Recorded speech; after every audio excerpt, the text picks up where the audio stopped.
So now let's see how we can work around with navigation of our project inside of Pixlr Designer. So let me just go around and have a shape right here and have another shape over here as well. So let's just go around onto outside. Let's just click outside, go to shape and add a shape right here. So you can see that this is my interface right here. And let's say I want to go around and zoom in onto this particular area. In that case, I can go around and utilize the zoom in and zoom out option right here, just like this.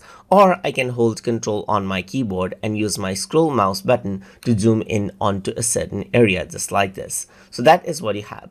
If I were to go around and click on the middle mouse button right here and click and drag, then I can move around the canvas, as you can see right here, and see the different portions of my canvas just like this. So that is what you have.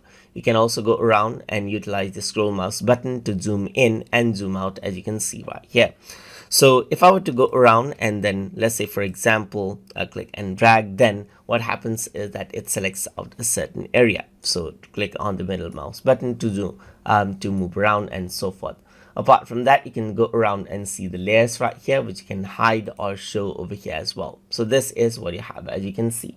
And that is it. That is how you can navigate around the canvas right here as you like. So that is what you have. So hope you guys learn something as always. And as always, please like, comment, share, and subscribe.